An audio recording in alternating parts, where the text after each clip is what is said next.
تو اگر آج ہمارے جاوید اختر صاحب ایسی کوئی عقلی دلیل اور لاجیکل ایویڈنس دیں خدا کے نہ ہونے پر جو ڈیفینیٹ بھی ہو، تو میں یہ اعلان کرتا ہوں کہ یقیناً میں اس ایویڈنس کو قبول کروں گا اور اس پر غور کروں گا، لیکن ساتھ میں یہ بھی اعلان کر دیتا ہوں پریڈکشن کے طور پر کہ ایسا کوئی ڈیفینیٹ آرگیومنٹ کوئی نہیں پیش کر سکتا۔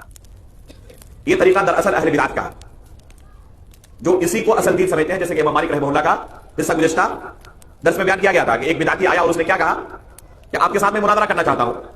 امام مالک رحمہ اللہ نے کہا کہ اس کا نتیجہ کیا ہوگا، ملے گا کیا مناظرہ کر کے تم سے؟ کہا کہ ہم میں سے جو جیت جائے دوسرا اس کی بات مانے گا۔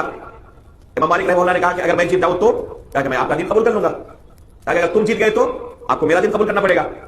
پھر امام مالک رحمہ اللہ نے کہا کہ اگر تیسرا بندہ آیا اور ہم دونوں کو ہرا دے تو کہا کہ ہم دونوں اس کا دین قبول کر لیں گے۔ کہ اللہ کے بندے، اللہ کا دین کوئی کھلونا نہیں ہے کہ اسے عقل کے حوالے کر دیا جائے اور کوئی بڑا عقل والا آئے اور لوگ اس کے اپنے دین کو چھوڑ کر، کتاب و سنت کو چھوڑ کر اس کے عقل کی اتباع کرنے لگے۔ پھر اس سے کوئی بڑی عقل والا آیا، پھر کتاب و سنت کو چھوڑ کے اس کے پیچھے لگ گیا۔ تو اللہ رب العالمین کا دین کوئی کھلونا نہیں ہے۔ ایک مسلمان یقین کے ساتھ قرآن و سنت پر ایمان لاتا ہے، اسے شک و شبہ نہیں ہوتا۔ عقلی دلائل سے کتاب و سنت کو رد نہیں کیا جا سکتا۔ عقل کی شریعت کے اندر ایک مسلم حیثیت ہے، لیکن وہ کتاب و سنت کے تابع ہے۔ یہ اہل بدعت کا طریقہ ہے، معتزلہ، فلاسفہ اور ملحدین وغیرہ کا، کہ یہ عقل کو نقل پر مقدم کرتے ہیں۔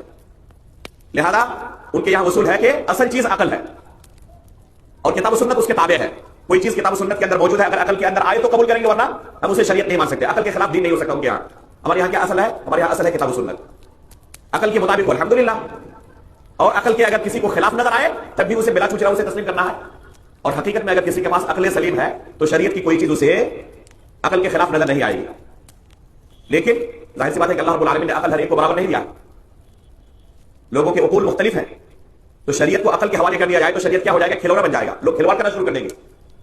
تو یہ طریقہ اہل سنت و جماعت کا نہیں کہ شریعت کو عقل کے حوالے کر دیا جائے اور اسی کو فیصل مان لیا جائے، اسی کو جج تسلیم کر لیا جائے، بلکہ اصل ہے کتاب و سنت ہمارے یہاں۔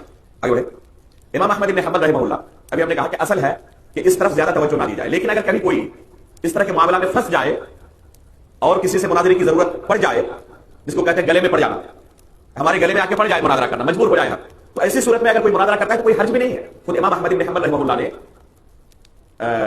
جب خلق قرآن کا فتنہ آیا، ابھی ہم اگلا مسئلہ اسی کے بارے میں بیان کریں گے، تو ابن ابی دعاد سے خود مناظرہ کیا، مشہور مناظرہ ہے تاریخ کا، ابن ابی دعاد سے خود امام احمد بن حنبل نے مناظرہ کیا۔ تو ایسا نہیں کہ علی الاطلاق مناظرہ کیا ہے، جائز ہی نہیں، ضرورت پڑنے پر اس طریقے کو بھی ہمارے